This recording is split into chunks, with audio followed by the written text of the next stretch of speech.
السلام علیکم ناظرین کرام، نئی ویڈیو میں آپ کو خوش آمدید کہتے ہیں۔ پاکستان کی سیاسی، عدالتی، صحافتی اور معاشی صورتحال انتہائی افسوسناک ہے۔ کہیں سے بھی کوئی اچھی خبر نہیں آ رہی۔ قرضوں پر قائم معیشت کو اگر ہم خوشخبری سمجھتے ہیں تو پھر ہماری عقلوں پر ماتم ہی کیا جا سکتا ہے۔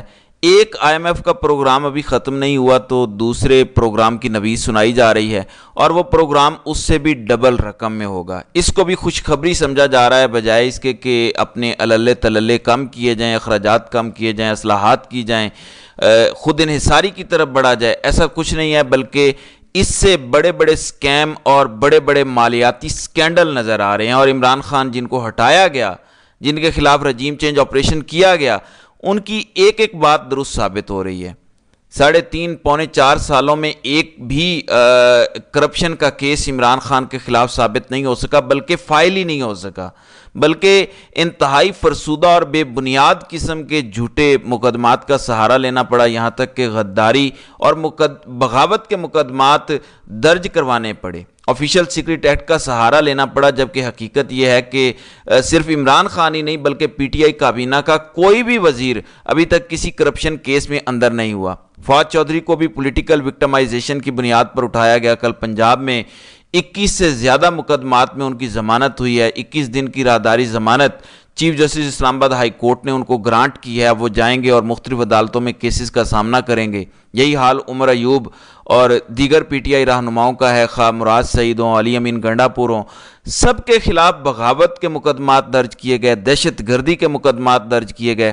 کسی بھی وکیل کے خلاف، کسی بھی وزیر کے خلاف، کسی بھی کارکن کے خلاف، کسی بھی رہنما کے خلاف کرپشن کا کوئی کیس ثابت نہیں ہو سکا، درج ہی نہیں ہو سکا، ثابت کرنا تو بہت دور کی بات ہے۔ تو یہ سچویشن چل رہی ہے، جبکہ عمران خان کو بھی جو سزائیں سنائی گئی وہ ساری پولیٹیکل وکٹمائزیشن تھی، رجیم چینج آپریشن کا حصہ تھا۔ باہر سے حکم آیا اور اس حکم کی تعمیل کی گئی، اور جھوٹ بول کر وہ حکم وصول کیا گیا، پھر جھوٹ بول کر اس پر عمل درآمد کرنے کی کوشش کی گئی، پھر ہم نے دیکھا کہ الیکشن نتائج تبدیل کیے گئے۔ اب تو پاکستان تحریک انصاف کے بدترین مخالف اور اسٹیبلشمنٹ اور ملٹری کے سب سے قریبی، جنہیں فیصلہ سازوں نے اقتدار سونپا اور انہوں نے فارم 47 ان کو لا کر دیے، انہیں گھر سے جگا کے جتوایا اور ان کے اقتدار کے ایوانوں تک پہنچایا، اور ان کے ذریعے اپنی پسند کے فیصلے کروانے کی کوشش کی، وہاں پہ اپنے بندے انڈکٹ کروانے کی کوشش کی۔ اب وہاں سے بھی چیخیں نکل رہی ہیں، جاتی عمرہ سے چیخو پکار ہو رہی ہے۔ اب ببانگ دہل کھلے عام کہا جا رہا ہے کہ ہم نہیں جیتے، یعنی مسلم لیگ نون کے رہنما کہہ رہے ہیں کہ ہم نہیں جیتے، ہم سچ بولتے رہیں گے۔ جاوید لطیف کا یہ بیان ہے، اطلاعات ہیں کہ ان کو شاید گرفتار بھی کر لیا جائے گا، لیکن وہ کہتے ہیں کہ میں تو سچ بولتا رہوں گا، میں تو کہوں گا کہ ہم ہارے ہوئے تھے، ہمیں جتوایا گیا، اور ہمیں جتوا کر کہا گیا کہ ہم آپ کو اقتدار دیتے ہیں، ہمیں تو اقتدار دیا گیا، ہمیں تو حکومت دی گئی، ہم ہارے ہوئے تھے۔ یہ مسلم لیگ نون کی جانب سے کہا جا رہا ہے۔ یہ کیوں کہا جا رہا ہے؟ رانا ثناءاللہ بھی کم و بیش یہی باتیں کر رہے ہیں۔ کیوں باتیں کر رہے ہیں یہ ساری؟ اس لیے کہ مسلم لیگ نون کے قائد تو گو نواز شریف ہیں اور صدر شہباز شریف ہیں، لیکن فیصلے کوئی اور کر رہا ہے، فیصلے ملٹری لیڈرشپ کر رہی ہے۔ اسی طرح پیپلز پارٹی کے فیصلے بھی اب ملٹری لیڈرشپ کر رہی ہے۔ اس لیے یہ دونوں سیاسی جماعتیں، انہوں نے کہا تھا کہ ہم ریفارمز لے کر آئیں گے، انہوں نے میثاق جمہوریت کیا، اور میثاق جمہوریت میں بنیادی نقطہ یہ تھا کہ فوجی مداخلت ہم برداشت نہیں کریں گے، جبکہ دونوں جماعتیں اس وقت اپنی جماعتوں کو فوجی قیادت کے حوالے کر چکی ہیں، اور اس کی وجہ ہمارے سامنے ہے۔ بڑے بڑے جرنلسٹ اب کھلے عام باتیں کر رہے ہیں کہ محسن نقوی، نہ انہوں نے مسلم لیگ نون کو جوائن کیا، نہ وہ نون لیگ کے رکن ہیں، نہ حامی رہے، نہ وفادار رہے، جبکہ ان کو وزیر داخلہ بنایا گیا اور سینیٹر بھی بنوا دیا گیا۔ ان کو کن خدمات کے عوض سینیٹر اور وزیر داخلہ بنایا گیا، جبکہ جو اصل لوگ تھے ان کو پیچھے دھکیلا گیا۔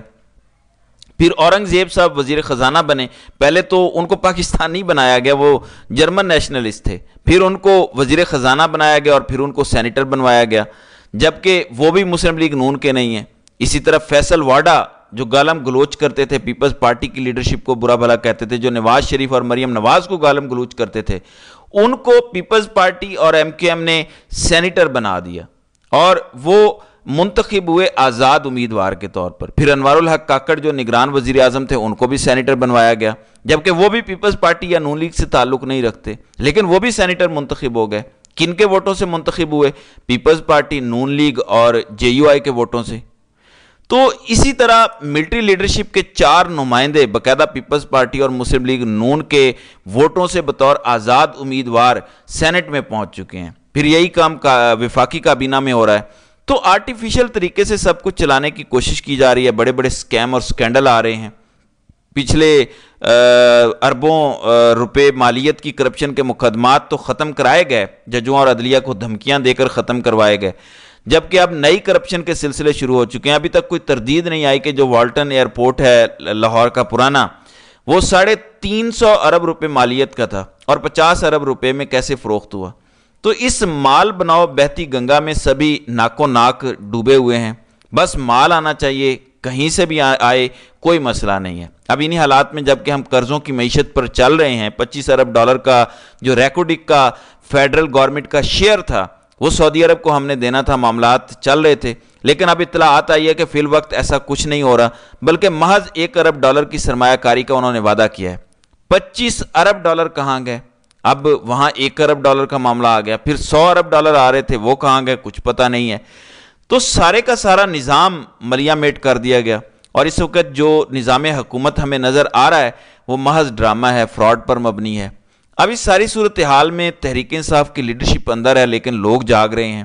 پاکستان کے عوام یہ ساری باتیں دیکھ رہے ہیں، پاکستانی عوام میں شعور آ چکا ہے، وہ یہ نظام قبول کرنے کو تیار نہیں ہے۔ بے شک مقدمات درج کر لیں، جیلوں میں ڈالا ہوا ہے ہزاروں سیاسی قیدیوں کو جن کا کوئی پرسان حال نہیں ہے، لیکن نئی نسل مان نہیں رہی۔ پاکستانی عوام سڑکوں پر ہے، وہ احتجاج کر رہی ہے، وہ سوشل میڈیا پر بھی ایکٹیو ہے، بلکہ وہ نظر رکھے ہوئے ہیں اپنی سیاسی جماعتوں پہ، خاص طور پر تحریک انصاف کے سوشل میڈیا پہ بہت زیادہ عوام نظر رکھے ہوئے۔ وہ کہتے ہیں کہ پارٹی سے غداری یہ سوال ہی پیدا نہیں ہوتا، پارٹی کے ساتھ جو وفادار رہے وہی اصل لیڈر ہے۔ کل عمران خان سے پارٹی رہنماؤں کی ملاقاتیں ہوئیں، ان میں ایک اور تنازعہ بھی چل رہا ہے، میں آپ کو بتاؤں گا۔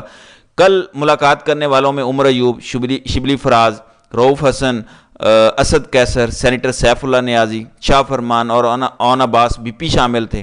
ان سب رہنماؤں پر مقدمات ہیں۔ اب سینیٹر سیف اللہ نیازی جن پر عمران خان بہت ٹرسٹ کرتے تھے، ان کے پرانے دوست تھے، ان کے بارے میں اطلاعات آ رہی ہیں کہ عمران خان نے ان کی موجودگی پر نہ خوشی کا اظہار کیا، نہ پسندیدگی کا اظہار کیا، اور انہوں نے سیف اللہ نیازی سے کہا کہ آپ تو ہمیں چھوڑ کے چلے گئے تھے۔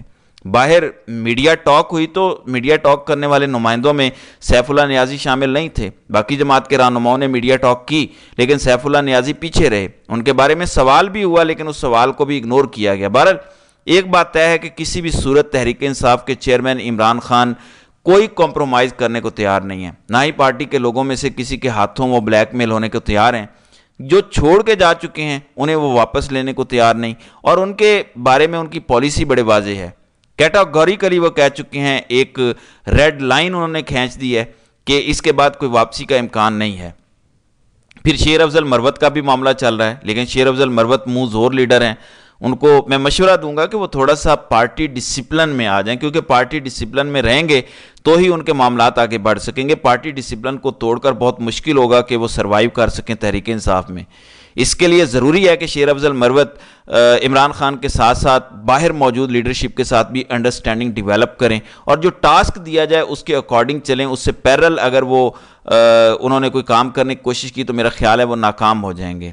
تو مین سٹریم میڈیا میں آئیں گو، وہ بہت زیادہ ایکٹیو ہیں، جو شیلے ہیں ان کی فین فالنگ ہے، پارٹی کے کارکنان ان کو پسند کرتے ہیں، لیکن پارٹی کا کارکن ان کو اس وقت تک پسند کرے گا جب تک عمران خان شیر افضل مروت کو پسند کرتے رہیں گے۔ اگر عمران خان نے شیر افضل مروت کو بیک بینچ پر پہنچا دیا تو پھر پارٹی کا کارکن بھی ان سے دور ہو جائے گا۔ کئی PTI رہنماؤں کو ملاقات کی اجازت نہیں ملی، جن میں سابق وزیر اعلیٰ گلگت بلتستان خالد خورشید شامل ہیں۔ اب ایک میکانزم طے ہوا ہے کہ فوکل پرسن کریں گے نامینیٹ، اور عمران خان اپروول دیں گے۔ ایک دن میں 6 ملاقاتیں ہو سکتی ہیں، اور وہ ملاقاتیں ہوئیں، جبکہ سینیٹر سیف اللہ عدالت کی اجازت سے ملیں گے۔ اب عمران خان نے جو ٹاسک دیا ہے وہ یہ ہے کہ ہم نے اپنا چوری شدہ مینڈیٹ واپس لینا ہے، عدلیہ کی آزادی کے ساتھ کھڑے ہیں اور کھڑے رہیں گے، اور ہم امید کرتے ہیں کہ سپریم کورٹ فل بینچ بنا کر ججز کے خط کی تحقیقات کرے گی۔ ججز کو دھمکی آمیز خطوط پر عمران خان نے شدید تشویش کا اظہار کیا۔ بشرا بی بی ان کی طاقت ہے، وہ ان کے ساتھ کھڑی ہیں، ان کو کمزوری نہیں بننے دیا جائے گا۔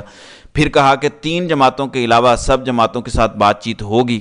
پھر کل لیاقت باغ میں لوگ اکٹھے ہوئے، ہزاروں کی تعداد میں لوگ آئے۔ یہ لیڈر لیس احتجاج تھا، وہاں پر علیمہ خان، نیاز اللہ نیازی، سیمابیہ طاہر اور مقامی قیادت تھی جنہوں نے اس میں شرکت کی، جہاں پر عمران خان کی رہائی کے لیے دعا کی گئی۔ خاص طور پر راولپنڈی، لیاقت باغ اور پریس کلب کے سامنے احتجاج ایک میسج تھا کہ راولپنڈی جاگ رہا ہے اور راولپنڈی کے عوام عمران خان کے ساتھ ہیں۔ یہی سب کمشنر راولپنڈی نے بھی کہا تھا کہ پورا کا پورا ڈویژن چوری شدہ مینڈیٹ پر مبنی ہے۔ یہ ساری سیٹیں تحریک انصاف جیت چکی تھی، 13 قومی اسمبلی اور 30 صوبائی اسمبلی کی سیٹیں پنڈی ڈویژن کی تحریک انصاف کی تھیں، لیکن اس کے بعد وہ رزلٹ چوری کیا گیا اور اس کو تبدیل کیا گیا، اور جنہوں نے یہ سب کیا انہیں تحریک انصاف کہہ رہی ہے کہ ہم آپ کے ساتھ نہیں چل سکتے۔ تو یہ صورتحال ہے، دیکھتے ہیں کہ آگے چل کر کیا ہوتا ہے۔ تو ناظرین اکرام، آپ کی اس ویڈیو کے حوالے سے کیا رائے ہے؟ آپ اپنی رائے کا اظہار کامنٹ سیکشن میں ضرور کیجیے گا۔